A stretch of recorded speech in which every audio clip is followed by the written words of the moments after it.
La propuesta de hoy es viajar al pasado, ir al encuentro del Uruguay del 900, y el propósito es asomarnos por la ventana del tiempo para descubrir pistas sobre aquella época, la ciudad, su gente, sus costumbres. Aquí estamos viendo en pantalla una toma de la ciudad en los albores del 900. Durante las 3 primeras décadas del siglo XX, el Uruguay consolidó la democracia política, la prosperidad económica y las reformas sociales. En este aspecto es importante destacar que el Uruguay abrió punta con respecto no solo a América, sino al mundo entero. Uruguay comenzó a proteger los derechos de los trabajadores, y en eso tuvo mucho que ver la figura de José Valle y Ordóñez, que dominó políticamente el período. Fue electo como presidente de la República en 1903 y 1911. Luego de la muerte del caudillo blanco, Aparicio Saravia, Valle logra consolidar su autoridad como presidente en toda la República. Recordemos que Aparicio luchaba por la representación de las minorías en el poder, cosa que no estaba prevista por la Constitución de la República. El Uruguay del 900 era un Uruguay de calles tranquilas, con pocos vehículos, todos a tracción a sangre, que empezaba tímidamente a sentir en sus calles el ruido de los primeros motores. En estas tímidas calles montevideanas estamos viendo aquí lo que hoy podríamos llamar un delivery de la panadería Positos. Pocos transeúntes, algún carruaje y una lenta siesta colonial parecía todavía sobrevivir en aquel siglo XX que comenzaba a andar tímidamente.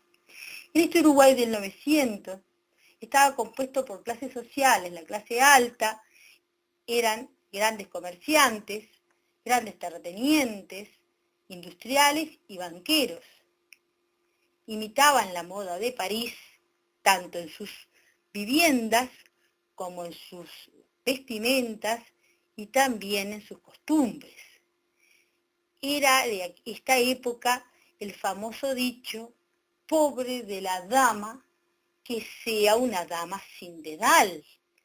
Y aquí les propongo a ustedes que busquen e indaguen qué significaba aquello de una dama sin dedal, que era muy mal vista en la época.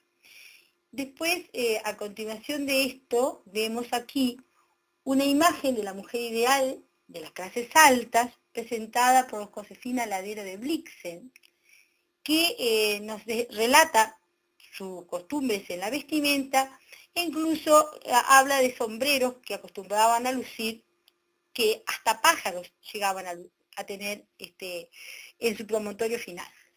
Vemos acá una casa típica de las clases altas. Podemos decir que esas mansiones acostumbraban a levantarse en el Prado, las quintas de Colón, o las primeras casas de verano en Carrasco.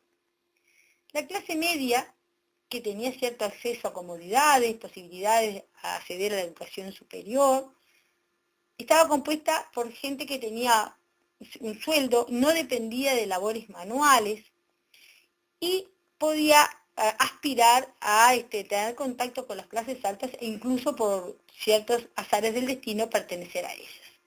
Los sectores populares de la sociedad del 900 estaban formados por sirvientes, artesanos, obreros, soldados, policías, quinteros, inmigrantes, la gran mayoría, y expulsados del interior campesino, debido a la reforma de los campos.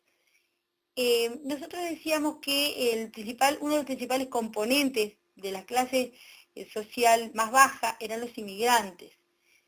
Según el censo de 1908, de 1.042.000 habitantes de población del Uruguay, se dice que cada 1.000 de esos habitantes, 469 eran inmigrantes, italianos, españoles, franceses y de otras nacionalidades.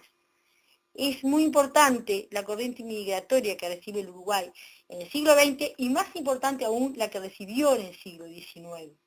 Estos inmigrantes trajeron sus costumbres, sus ganas de trabajar, sus ganas de salir adelante, vinieron muy pobres y la lucharon mucho. Acá vemos un conventillo. En el conventillo eran construcciones que realmente había incluso en el centro de Montevideo, porque antiguas casonas que habían dejado de ser habitadas por sus propietarios eran destinadas a ser ocupadas por el pobrerío, generalmente inmigrantes. Dícese que en el centro de Montevideo llegó a haber hasta 1000 conventillos que tenían alrededor de 12.000 habitaciones, las cuales albergaban unas 30.000 personas.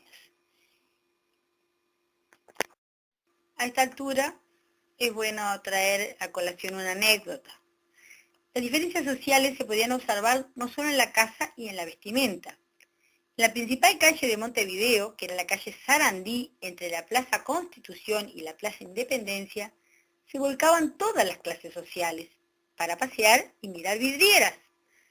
Pero la gente principal lo hacía por la acera norte. ¿Por qué?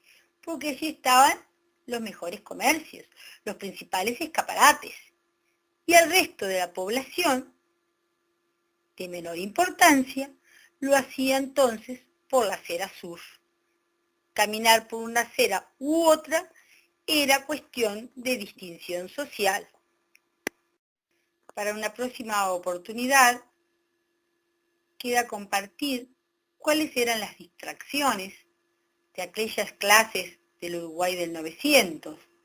Como pista les puedo decir que abundaban los picnics, las idas a la playa, pero no a bañarse ni tomar sol, sino a socializar, las visitas al zoológico.